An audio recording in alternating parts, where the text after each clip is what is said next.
teman-teman sekalian, kita sedang menikmati udara yang sejuk di Pangalengan, di tanah lapang yang dikelilingi oleh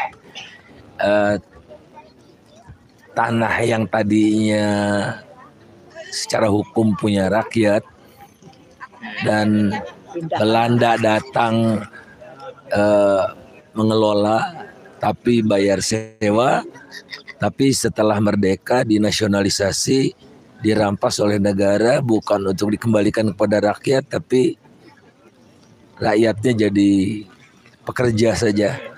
Jadi terjadi perubahan, tadinya petani jadi buruh tani. Karena apa? Modal dasar mereka yaitu tanah tidak dimiliki lagi secara memadai. Rata-rata petani di Indonesia hanya memiliki tanah rata-rata ya 0,22 hektar saja. Jadi tidak cukup untuk memenuhi kebutuhan hidup mereka selama setahun. Jadi hasil setahun tidak mampu mencukupi kebutuhan mereka selama setahun. Oleh karena itulah maka Agra ya yang mengedepankan reforma agraria ini berjuang terus agar rakyat itu berdaulat di tanahnya sendiri. Oleh karena itulah maka ironis memang ya, tatkala saudara-saudara kita menuntut haknya di balik gunung Pangalengan ini, ada desa Ciberem namanya. Kebetulan saya pernah ke sana mengunjungi warga yang ditangkap oleh polisi, oleh aparat begitu, karena ingin mengambil hak mereka, hak nenek moyang mereka yang mereka jadi penonton itu. Mereka ingin kembali ingin hak mereka dikembalikan, tapi di penjara. Sementara korporasi besar yang sudah nyata-nyata melanggar hukum berusaha di hutan di berbagai daerah itu 3 juta hektar lebih mereka ada di hutan korporasi itu, nanam sawit itu dilegalkan, diputihkan ya, boro-boro masuk penjara dapat rezeki. Coba 3 juta hektar tidak harus bayar denda, tidak bayar apa dan macam-macam itu. Jadi sungguh sangat ironis, dan kelihatannya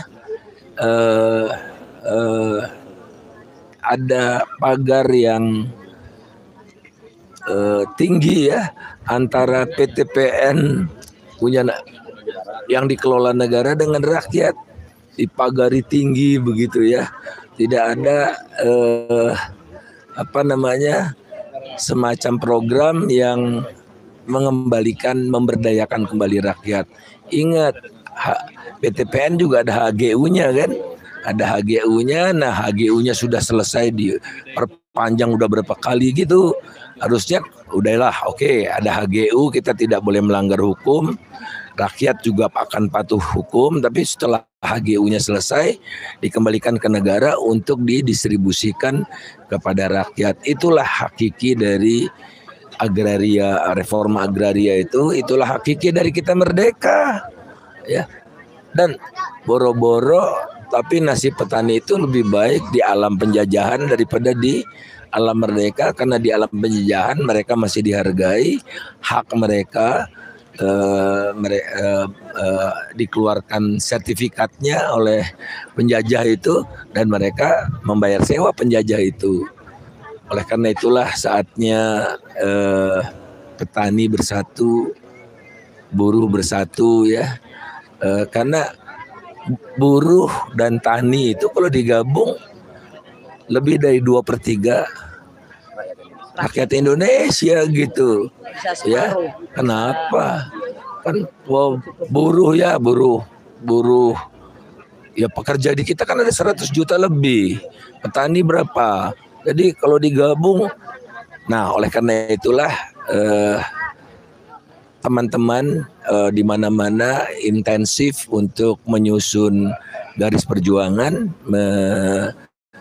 menyusun agenda perjuangan, siapapun presidennya kita serahkan aja pada proses politik, kita tidak ikut-ikut, kita tidak mau dipecah belah oleh dukung-mendukung, kita bersatu dalam menyusun agenda bersama. Siapapun presidennya, wajib, kalau enggak ya udah kita nggak pilih gitu.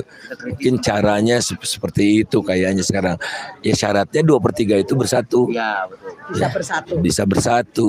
Ditambah kaum muda tadi kan slogannya kan kaum buruh, kaum tani, kaum muda dan perempuan gitu kan.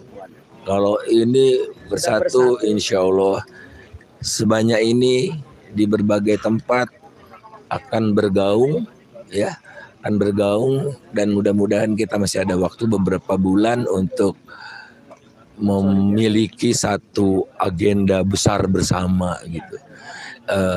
Kita di Jakarta juga memanfaatkan forum atau memanfaatkan Pokja ya, kelompok kerja yang dibentuk oleh Pak Menteri Polhukam.